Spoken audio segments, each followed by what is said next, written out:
ya neno lake. Na tuombe. Mungu wetu na Baba yetu wa mbinguni, katika jina la Yesu Kristo, asante kwa ajili ya jioni hii njema, tunapokumbuka matendo makuu ambayo uliyafanya kwa ajili ya ukombozi wa maisha yetu na kuendelea kuimarisha wokovu kwa njia ya msalaba na kwa ufufuo wako na kwa kupaa kwako. Baba, ninakusihi unitumie kama upendavyo kulisema neno hili. Kila mmoja ambaye umempa neema ya kuwepo kwenye ibada hii, isiwe kwake ni ibada ya kawaida wala ya mazoea, lakini kwa neno hili likaseme na maisha yetu, na mtu mmoja akakombolewe katika jina la Yesu Kristo. Wote tuseme amen. Ukiwa umesimama, naomba ufungue kitabu cha Marko ile sura ya 16.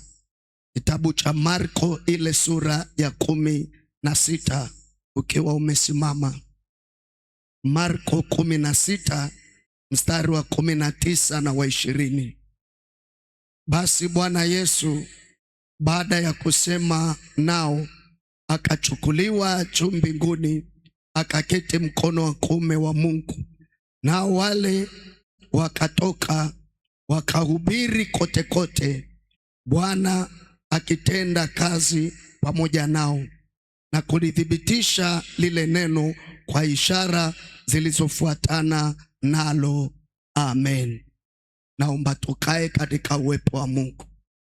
Awali ya yote nipende kumshukuru Mungu sana kwa ajili ya mchungaji kiongozi wa usharika Mbezi Luis, mchungaji Godlize Ninkia, ambaye tuko naye na anaendelea na majukumu mahali hapa. Na nimshukuru Mungu kwa ajili ya mwinjilisi wetu wa usharika akishirikiana na mwinjilisi Luta Mlawi, lakini pia baraza la wazee ambao wako hapa na vikundi ambao Mungu amewapa neema ya kushiriki ibada hii kwa ujumla wenu, lakini pia kwa ajili ya praise na mpiga kinanda wetu. Mungu awabariki. Amen. Ndugu zangu watumishi wa Bwana, siku ya leo ni siku ambayo tunakumbuka habari ya kupaa kwa Yesu Kristo. Habari ya kupaa kwa Yesu Kristo. Na kichwa ambacho tumepewa kinasema Yesu achukuliwa juu mbinguni. Kitu ambacho unatakiwa kukifahamu cha kwanza kabisa siku ya leo ni kwamba Yesu Kristo alikuwepo, alizaliwa, akaishi, na katika kuishi kwake aliishi miaka 33. Miaka 30 ilikuwa ni ya maandalizi ya utume, lakini utume wake aliufanya kwa miaka 3. Na baada ya hapo alisulubiwa, akafa, akazikwa na akafufuka. Na siku ya leo tunakumbuka ya kwamba alipaa. Jina la Bwana libarikiwe. Na Yesu Kristo alipokuwa amefufuka, alikaa siku 40 kabla ya kupaa kwake, siku 40. Na wakati alipokuwa anapaa, walioshuhudia ni wanafunzi wake. Kwa hiyo ni lazima kama Mkristo kuelewa ya kwamba huyo ambaye tunakumbuka ya kwamba anapaa au alipaa katika kipindi hicho, ni muhimu kujua ya kwamba kazi kubwa aliyokuja kufanya ni ipi na kwa nini alipaa. Na ibada hii tutaangalia mambo kadhaa ambayo yatatusaidia kutuonyesha ni kwa nini Yesu Kristo alipaa. Lakini kubwa, elewa ya kwamba Yesu Kristo anafanya haya yote ili kukamilisha safari ya wokovu wa mwanadamu. Jina la Bwana libarikiwe. Na mimi nikusihi, katika zama hizi ambazo zimeharibika, katika ulimwengu uliochanganyikiwa, katika ulimwengu wenye taarifa mbaya, katika ulimwengu wa watu ambao wanapita kwenye mapito mbalimbali, wewe mshike Yesu ambaye alifufuka na akapaa kwa kazi maalum kwa ajili yako. Hautajuta kwenye maisha yako katika jina la Bwana. Ni muhimu ukaelewa hilo. Sasa tunapoangalia somo hili, nimesema ya kwamba tunajiuliza ni kwa nini Yesu Kristo alipaa. Nitakupa mambo kadhaa hapa. Jambo la kwanza, alienda kutuandalia makao. Alienda kutuandalia, au alipaa ili kwenda kutuandalia makao.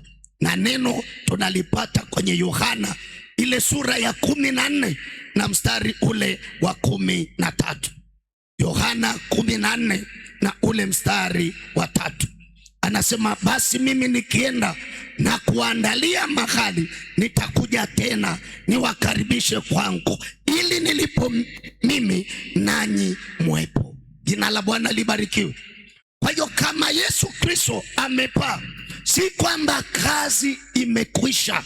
Anakwenda kutuandalia mahali ili arudi tena. Atakaporudi anakuja kutuchukua ili alipo yeye na sisi tuwepo. Sasa hapa kuna mtihani, na mtihani huo ni huu: anakuja kuchukua wale waliomkiri kuwa ni Bwana na Mwokozi wa maisha yao. Kwa maana ukimkiri Yesu ya kwamba alikufa na akafufuka na ya kwamba ni mwana wa Mungu, utaokoka. Wote waliompokea aliwapa uwezo wa kufanyika watoto wa Mungu, waliompokea. Kwa hiyo wanaofanyika watoto wa Mungu, sio kila mmoja ni mtoto wa Mungu. Usije ukajidanganya hata siku moja ukasema mimi naabudu, mimi ni mhubiri, nahubiri mikoani kila mahali, mimi ni mwimbaji mzuri, mimi nikiimba Roho Mtakatifu anashuka, ni mwana wa Mungu. Hapana. Waliompokea ndio aliwapa uwezo, na hao waliompokea wana uwezo ndani yao wa kufanyika watoto wa Mungu. Na ukishafanyika mtoto wa Mungu, ni lazima urithi baraka za Mungu. Jina la Bwana libarikiwe. Kanisa linapita mahali pagumu, wapendwa. Pamoja na kuwa tunaijua Biblia, pamoja na kuwa tunajua mambo mengi yanayoendelea kwenye maisha yetu na kwenye mitaa yetu, kanisa linaishi mahali pabaya mno. Watu wengi wanaabudu kwenye ibada. Hata siku ya leo ukiangalia namba ya watu walioabudu ni kubwa kuliko hata siku nyingine. Watu wanaabudu, lakini ukitafuta mwana wa Mungu kwenye majira haya huwezi kupata. Na ukipata ni kwa taabu mno. Na ukipata ni kwa taabu mno. Kuna mahali, wapendwa, niombe, sina nia mbaya kusema huu mfano kwa sababu ni wa kweli kabisa. Kulikuwa na kanisa moja. Kwanza mimi nianze kukupa ushuhuda wangu kwanza, alafu nitakupa huu mfano ili uamini. Niliitwa mahali, kulikuwa na mkutano, lakini sio mkutano, ulikuwa ni mkesha, jimbo moja hapa Dar es Salaam. Ule mkesha ulikuwa ni mkubwa, lakini ulikuwa ni wa umoja.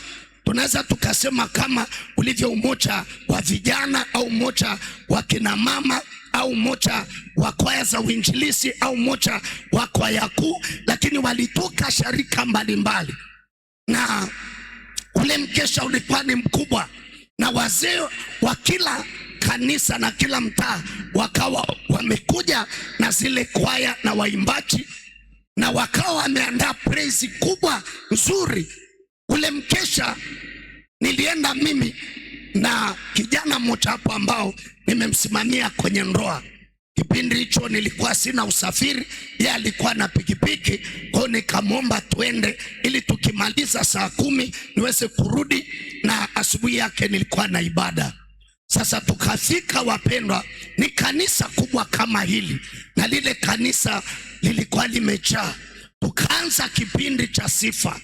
Tulipoanza kipindi cha sifa, watu walisifu ndani ya kanisa mpaka vumbi likainuka. Mimi sijawahi kuona hicho kitu hapa. Yaani watu wanaimba mpaka jasho linatoka, wanafanya hivi, vitambaa vinashindikana. Sasa tumeenda pale, kwaya zikaimba, tukamaliza. Sasa wakati wa neno nimesimama mbele. Wapendwa, ninje hapa mlikuwa ni wengi. Wote wako chini ya miti huko. Hakuna mtu yuko ndani. Yaani watu wamekuja kuimba, wamekuja kuangalia kwaya. Wako wengine wamekiri kabisa, wakawaambia viongozi wao, sisi tumekuja hapa kuimba, mambo ya wokovu hatutaki. Lakini wapendwa, nakwambia Yesu huyu ambaye anapaa anakwenda kutuandalia mahali, na ambao wanakwenda kukaa kwenye hilo eneo ni wale watakatifu waliomkiri kuwa Bwana na Mwokozi wa maisha yake. Kwa hiyo unapoona kwamba tunakaa kwenye ibada hii si ibada ndogo, ni ibada kubwa, ni ibada ya kukaa na kutafakari kwamba Yesu huyu aliyepaa, kama amekwenda kuandaa mahali kwa maisha haya, atakapokuja atanikuta niko tayari. Hilo ndio swali la msingi. Lakini tukisema ya kwamba kuna ibada imekuja hapa ya kupaa na watu wamekuja wameimba, lakini tukashindwa kujua Yesu huyu anayepaa ni nini anachoenda kufanya, bado tuna shida, bado kuna mali tumekwama. Kwa hiyo ni lazima ujue ya kwamba amekwenda kuandaa mahali na atarudi kuja kuwachukua wale watakatifu ambao wametembea wakiwa na nguo safi, ambao hawakujichafua, hawakuipenda dunia wala mambo yake. Na Biblia iko wazi kwamba aipendaye dunia kumpenda Mungu hakumo ndani yake, hakumo ndani yake. Na Biblia inasema msipende dunia wala mambo yake. Nikawa nimesimama pale mbele, Mungu alikuwa amenipa ujumbe mzito. Yule ndugu akaniandikia kimessage, akaniambia, mtumishi, ujumbe huu nao achilia hapo, unampa nani na ni nani yuko tayari kupokea? Yuko kwenye kiti kaniandikia message. Wapendwa, niliposema amen nikiwa kwenye hii madhabahu na nimevaa hii nguo, tukawaga wale watu. Saa 7:30 tulikuwa tumeshavuka wilaya 2, tayari tumerudi nyumbani. Tukawacha wakaendelea, kwa sababu walikuja kurukaruka na kucheza. Ngoja nikwambie, kanisa moja nimeomba leo Mungu atusaidie tupone. Na mimi najua hapa tunatamani kupona. Leo hii ukiuliza kwaya watakwambia, mtumishi, tunataka kupona. Ukiuliza waliokoka watakwambia tunataka kupona. Na mimi niko hapa ili tupone. Kulikuwa na kwaya moja ambayo hata kama ni Jumapili ibadani, wakishaimba wote, yani wote wanaweza wakabaki watatu kati ya watu 30 karibu na kitu, wote wanaenda nje. Huyu anakunywa, huyu anapiga story, huyu huku. Lakini mtumishi akishasema amen, sasa watu wanaingia ndani. Sasa mchungaji wa ule usharika akawa amesimama kuhubiri, kumbe alikuwa na jambo lake. Akasema, Mungu, kila niliposimama hapa wako walionikataa wakaondoka nje. Kama walivyonikataa wasikubalike mahali popote kwenye maisha yao. Sasa imagine, ni neno limetoka kwenye madhabahu, unalitegemeaje? Unasema, Mlawi, ni nini unachotufundisha? Kaangalie kitabu cha Yoshua. Yoshua anaipiga Yeriko, lakini anamwambia Mungu, nipache hapa kwa namna walivyotusumbua. Anasema atakainuka na kujenga tena Yeriko. Manake atakayeendeleza, atakayefanya maendeleo. Ile tu akiweka msingi, mzaliwa wake wa kwanza afe. Akiweka malango, mzaliwa wake wa mwisho na afe. Sasa Biblia inasema lile neno likawa sawa sawa kama alivyonena Yoshua mtumishi wa Bwana. Akaja mtu anaitwa Heli Mbetheli na akafika Yeriko. akawaambia watu, oneni ili eneo. Kwa nini hamjui? Akasema hapa kuna maneno yako hapa. Na mimi ninakuombea jioni kia leo ni jioni yako ya kupona mpendwa, katika maisha yako. Epuka maneno. Hakuna uchawi mbaya kama maneno. Mahali penye maneno, mimi nataka nikwambie, ni bora pawe na waganga wa kienyeji, lakini maneno, manunguniko ni kitu kibaya. Kinaua huduma, kinaua ustawi. Jitahidi kwenye maisha yako, usiwe mtu wa kugombana, usiwe mtu wa maneno. Hata kama wengine ni maisha yao, wewe nyamaza, mshike Yesu. Mbingu unakwenda peke yako. Tukiwa kanisani tunakaa kijumla, ila kwa habari ya kwenda mbinguni ni kwa habari ya mtu na Mungu wake pekee. Kwa jina la Yesu sema amen. Jina la Bwana libarikiwe. Kwa wale watu wa rohoni, watu tu wa rohoni wataelewa kwamba si tu kwamba ninahubiri kwa kutoa mifano, lakini pia tunasaidiana watumishi wa Mungu. Jina la Bwana libarikiwe. Huyo uliyekaa naye hapo pembeni, usidhani ana safari moja na wewe. Na mbaya sana ni kwamba tunapokuja tukakutana na watu, wale watu wanaturithisha vya kwao, na unatoka nyumbani huna cha kumwambia mtu. Kwa ukiambiwa twende, twende, acha. Na kujua hata kwa sababu gani. Lakini kama unakuja unaingia kwenye kanisa kama hili, neema ya Mungu ikusaidie ujijue, niko kwenye ardhi takatifu ya Mungu iliyowekwa wakfu, ambayo Mungu yuko hapa na jicho lake liwe hapa, na uwe na hofu ya kwamba ubaya wowote usiwe ndani yako ukiwa hapa. Lakini nikwambie, kwa namna ulivyo na maisha, si ajabu hata tukiwa ibadani rafiki zako wabaya wanakutumia mpaka picha mbaya ibadani. Hawana hata hofu na maisha yako na hawajui kama unasali. Lakini huyu Yesu anayepaa, nimekwambia jambo la kwanza, anaenda kuandaa mahali. Na kama anakwenda kuandaa mahali, anaporudi hachukui kila mtu. Ni wale waliojikana wakaubeba msalaba, wakapita kwenye magumu, wakatukanwa wakasema Yesu ni Bwana, wakakataliwa wakasema Yesu ni Bwana, wakachafuliwa wakasema Yesu ni Bwana, watu wakazira wao wakasema tutaendelea kwa kuwa tunamjua Mungu tunayemtumikia. Nani na kuombea jioni ya leo, wewe uliyeko hapa, usikate tamaa. Waimbaji msikate tamaa, mmeamua kumwimbia Bwana, imba na mbingu ichue ya kwamba unaimba kwa jina la Yesu. Ukiwa mzee wa kanisa, tumika usiku mchana. Hata kama wenzako wakikwambia ni kimbelembele, ni bora kwa Yesu tuwe kimbelembele kuliko kwa shetani. Wapendwa, ipendekeze kwa Yesu na sio wanadamu katika jina la Bwana. Ipendekeze. Mimi niko hapa, sijaajiriwa mahali popote. Tarehe 31 Disemba nilimwambia Mungu niko tayari kutumika. Wapendwa, ninavyozungumza hapa, mwezi uliobaki ni wa 12 pekee. Mungu amenipa kazi, na kazi yenyewe ni ya kuhubiri Injili Tanzania na mikoa yake. Jina la Bwana libarikiwe. Jina la Bwana libarikiwe. Kabisa. Mimi nakuombea na ninawaombea. Mimi wapendwa, wala sisemi siri.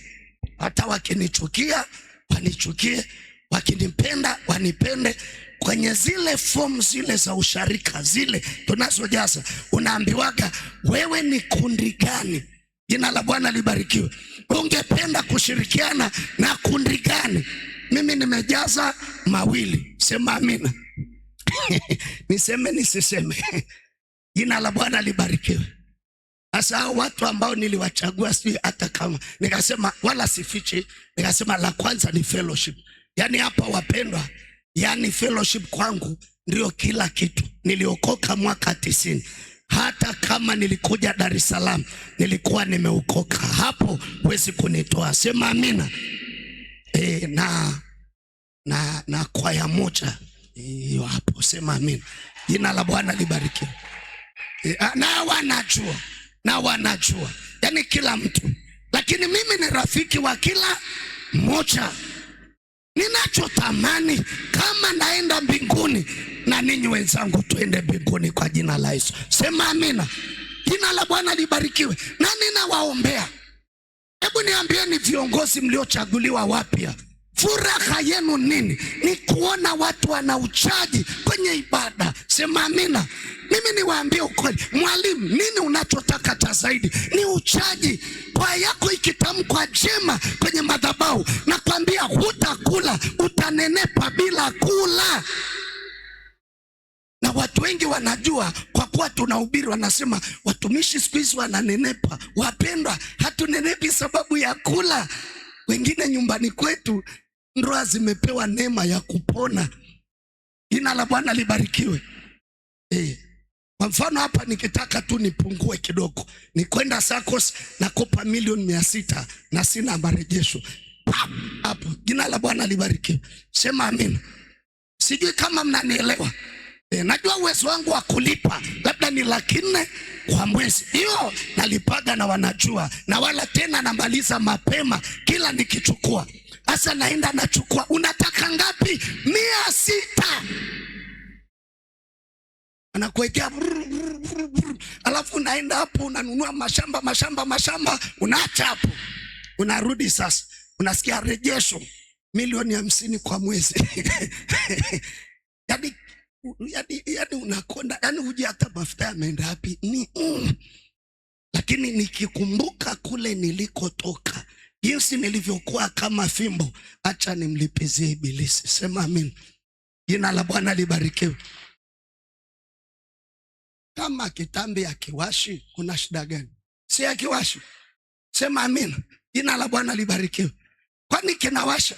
Sema amen. Hata ukiwa na simu yako imechafuka kidogo, si kinasaidia kabisa. Sema amin. Yani kama kiwashi, songa nacho mbele. Hakikulemei, songa nacho mbele kwa jina la Yesu. Sema amina. Jina la Bwana libarikiwe. Amen. Na wale ambao hamjaimba lakini mnataka kupungua kwa sababu ya unene, unaangalia kwaya moja inayocheza sana, unajiunga huko kwenye hayo mazoezi. Mbona unanyoka tu? Wewe ulishawahi kuona mwimbaji ana pressure au ana sukari? Ya wapi? Hiyo itakuwa ya kipepo sasa. Sema amin. Kwa nikiona nazidiwa, naangalia moja ambayo inapiga step za kufa mtu, najiunga nayo, na sasa hivi niko huru. Sema amina. Jina la Bwana libarikiwe. Kwa hiyo hilo ni jambo la kwanza. Haya mambo mawili naomba niyazungumze kwa haraka, na naomba tu dakika 10 za kuhesabu. Yesu anatuombea akiwa mkono wa kuume wa Baba. Hilo ni jambo la pili, anatuombea. Na maandiko yapo kwenye kitabu cha Warumi ile sura ya 8 na mstari wa 34. Warumi 8 ule mstari wa 34. Warumi 8:34. Anasema, ni nani atakaye wahukumia adhabu? Kristo Yesu ndiye aliyekufa, maana anasema na zaidi ya hayo amefufuka katika wafu, naye yuko mkono wa kuume wa Mungu, tena ndiye anayetuombea. Sema amina. Sasa mimi nikuulize swali, kama Yesu anatuombea, anapokuombea wewe uko wapi? Uko kwenye maombi au uko wapi wakati Yesu anakuombea?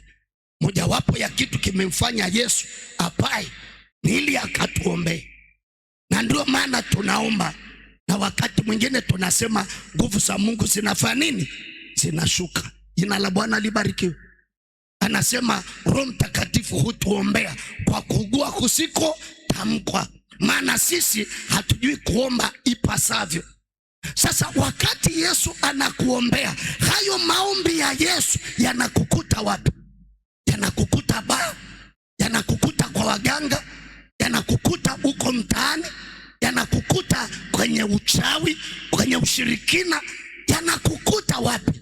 Mimi nakuombea ukiwa nyumbani uwe mwana maombi. Sema amina. Ukiwa barabarani mwana maombi, ukiwa kanisani mwana maombi, ukiwa ofisini kwako mwana maombi. Wewe na Yesu muwe shirika katika jina la Yesu. Sema amina. Maombi, maombi, maombi. Maombi wenye viti wa kamati za uinjilisti, uko kwenye baraza, kwenye vikundi, wakati wa kufunga msiwe mnasema tumeshachelewa, mnaangalia yule jamaa mmoja, mkimpiga jicho hivi unasikia tuseme neema. Chagueni mtu wa kufunga kwa maombi, yule anayeomba hivi. Baba, katika jina la Yesu Kristo tunakushukuru, maana mazoezi yalikuwa mazuri. Asante kwa ajili ya mwalimu, kwa namna alivyopangilia sauti vizuri.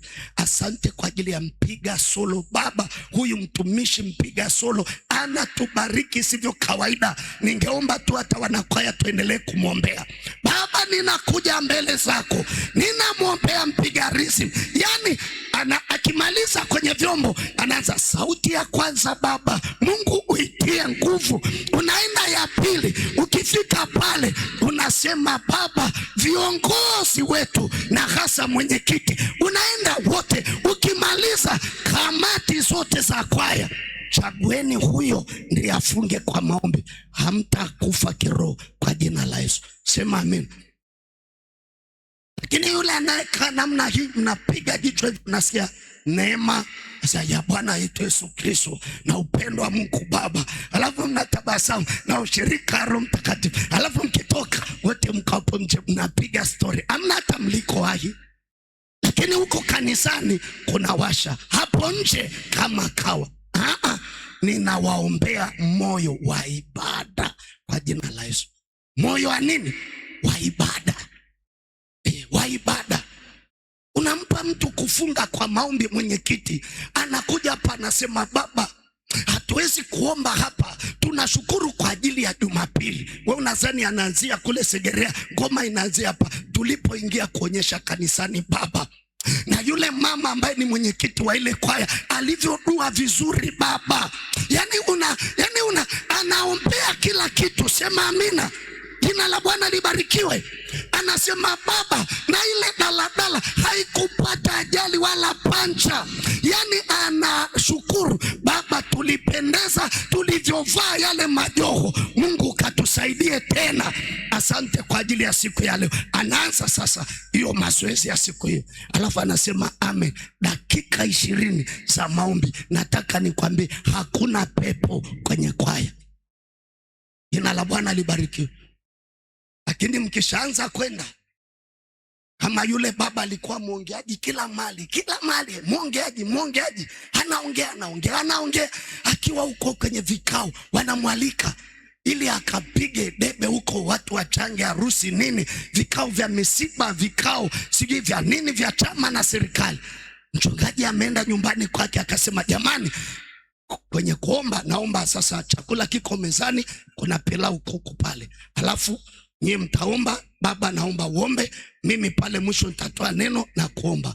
Baba akamcheki mama, akaanza kusogeza mguu namna hii. Mama akajua tayari jamaa kakamatwa, akajifanya anaangalia pembeni, karudisha nyuma. Baba kawa kama anakanyaga gari ya manual, anakanyaga clutch, hamna brake, hamna accelerator, hamna.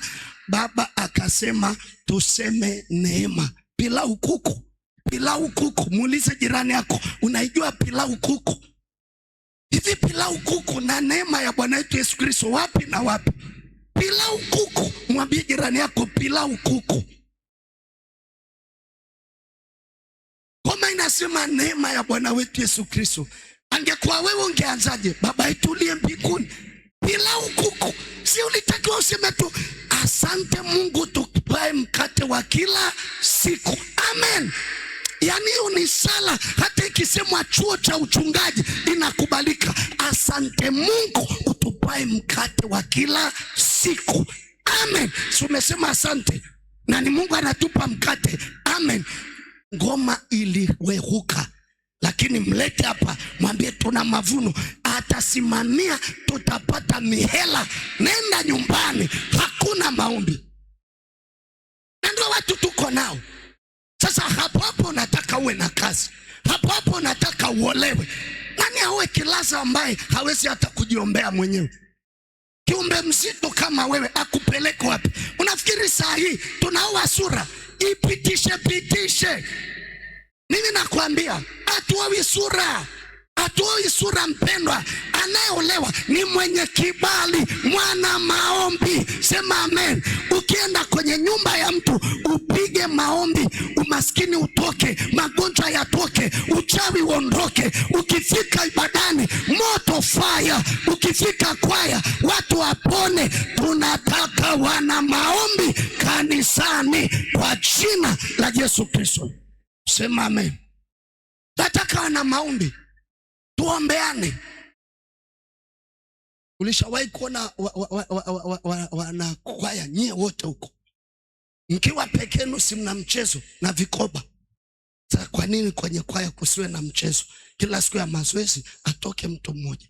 Sasa hesabuni hapo buku 2, kila mtu anatoka. Kuna mtu ataacha kwaya? Alafu mnipigie makofi. Ndio nawaaga.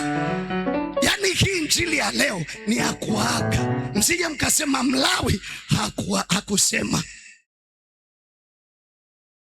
Alafu kwenye huo mchezo ukimisi siku moja, adhabu buku 2. Na buku 2 ndio mchezo. Na unajua kuna mtu anashindwa kuja mazoezi kwa sababu ya buku 2 nauli. Sasa ndio hapo umezunguka, ataomba ruhusa, atakuja kwaya, anapokea mshiko na Yesu ameimba. Kwa hiyo unapata akili kichwani, Yesu moyoni, pesa mfukoni. Jina la Bwana libarikiwe. Sema amina. Sema amina. Mimi nimewaambia, nikawaambia, mnaona ili eneo hili liacheni liwe la maombi, liacheni liwe la maombi. Wazeni kwenda hapo Mbezi hapo, muhamisheni hapo mtu mmoja, 1,300,000 mhamisheni, wekeni hapo gorofa. Hakuna mtu atalia hela. Manake tukikaa hapa, hiyo kodi yenyewe, hakuna mtu atakwambia hatuna mshahara wala nini. Tusiwaze hapa, tuangalie mbele. Hamtanielewa hiki kitu nazungumza, lakini ndio maisha ya saa hii. Jina la Bwana libarikiwe. Hebu niwaulize, nipeni ukweli. Nyie si mko hapa wote ambao unaka mchezo unacheza? Inua mkono juu. Inua. Mlioko kwenye kikoba mchezo, unaona kule kuna mchezo. Haya, ambao hamko kwenye mchezo, haya, kesho kutwa anakuja kusimamia mchezo, uanze haraka sana. Jina la Bwana libarikiwe. Sema amen. Na kwaya kuu, mwenyekiti unajikamata hivi. Tena hii kwaya ni kuu, ni buku 5. Kila mtu anatoka siku ya mazoezi. Waangalie kama wakimarabii wa wapi wa wakiluvya hawajawahi kuja kujiunga huko. Sema amina. Tunapata shida mno. Shida hapa sio kwamba Yesu hayupo, sio kwamba fedha haipo. Fedha ninatafuta, unailia timing kama drafti. Namna yani yenyewe inataka ikufunge, wewe unataka uifunge. Namna unavyoichezesha kiaina ndivyo unavyoipata. Sema amen. Lakini Yesu Kristo anatuombea. Sasa anakuombea ukiwa wapi? Anakuombea ukiwaza nini? Anakuombea ukiwa na tabia gani? Anakuombea ukiwa na usemi gani? Anakuombea ukiwa na imani gani? Yesu aliyepaa anapenda kutuombea. Ninaomba maombi ya Yesu yakikupata hautakuwa wa kawaida kwa jina la Yesu. Sema amina. Sema amina. La mwisho,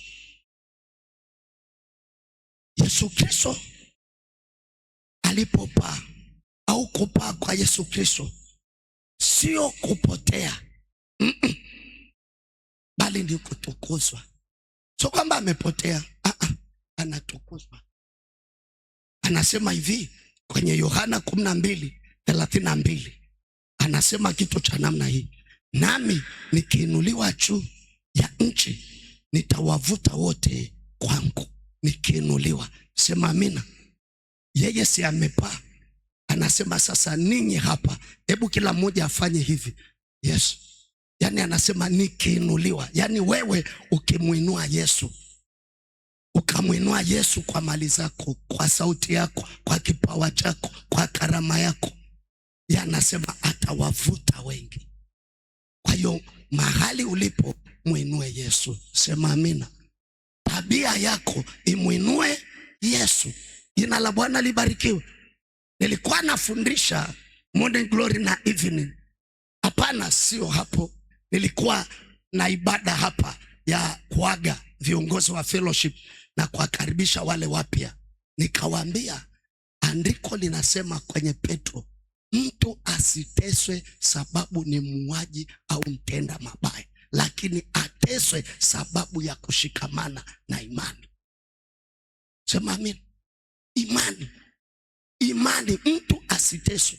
Yani Mungu haangalii uuaji, haangalii uzinzi wala uasherati, lakini uwawe huku nasema Yesu ni Bwana, Yesu ni Bwana.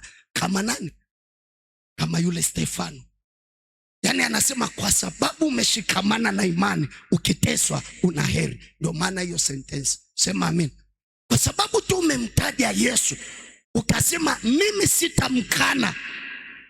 Wapendwa, mimi nilishawaambia watu, nikawaambia watu maisha nilio nayo sina ninachomdai Yesu, sina, ila yeye ananidai. Manake nilikotoka na hapa nilipo, kama si mkono wa Bwana hata hapa nisingesimama. Sema amen. Kwa aliyoyatenda kwangu, yani sina ambacho ninamdai, lakini najua ananidai mimi nikalipe fadhila ya ile aliyonitendea. Kwa hiyo unapotenda kazi ya Bwana haitakuwa rahisi. Na mimi niwaambie wenzangu, wahubiri na viongozi wenzangu, kazi ya Mungu sio rahisi, sio rahisi, ni ngumu. Yesu Kristo aliitwa, anatumia nguvu za Beelzebuli, yani mapepo. Walimkejeli, walimtukana, walimtemea mate. Ukimbeba Yesu, kubali mapito kwa jina la Yesu. Ukimbeba Yesu, kubali mapito. Ukimbeba Yesu, kubali mapito. Zamani nilikuwa naogopa, ila leo nakwambia kubali mapito. Yani uwe sugu, uwe sugu. Hata wakinyanyuka, wakiongea, wakifanya ni wewe ushikamane na imani yako. Jina la Bwana libarikiwe. Yesu hajapoteza, lakini ameenda ili kuwavuta wengi waje. Na mimi naomba uwe mmojawapo wa kuvuta wengine waje kwa Mungu. Yesu Kristo ambaye tunakumbuka ya kwamba alizaliwa, akaishi, akatumika katika zama zake, akateswa, akafa, akafufuka. Na leo hii tunakumbuka kupaa kwake. Akubariki kuingia kwako na kutoka kwako tangu sasa na hata milele. Amen. Naomba tuombe. Mungu uliye hai, asante. Umetulisha, umesema nasi, umetutengeneza. Tuko mbele zako. Yamkini kuna mahali tulikwama, hatukuomba inavyostahili, lakini kwa neema na kwa kibali chako na kwa damu ya Yesu Kristo turehemu, utupe tena nafasi ya kusimama kwenye nafasi na kukutumikia kwa uaminifu. Tunapokumbuka matendo yako makuu ambayo uliyatenda, na tunapokumbuka kwamba umeinuliwa ili uvute wengi, usituache na sisi, utuvute kwako na uvute wa nyumba zetu na familia zetu. Katika jina lako Yesu Kristo tumeomba na kuamini. Amen. Siku ya kesho ni siku ambayo tuna maombi hapa. Ukiweza kufunga, funga, na itakuwa ni siku maalum kabisa ya maombi pale asubuhi na jioni. Nikualike katika jina la Yesu Kristo, usikose ile ibada. Mwalimu, uninyunyizia maji.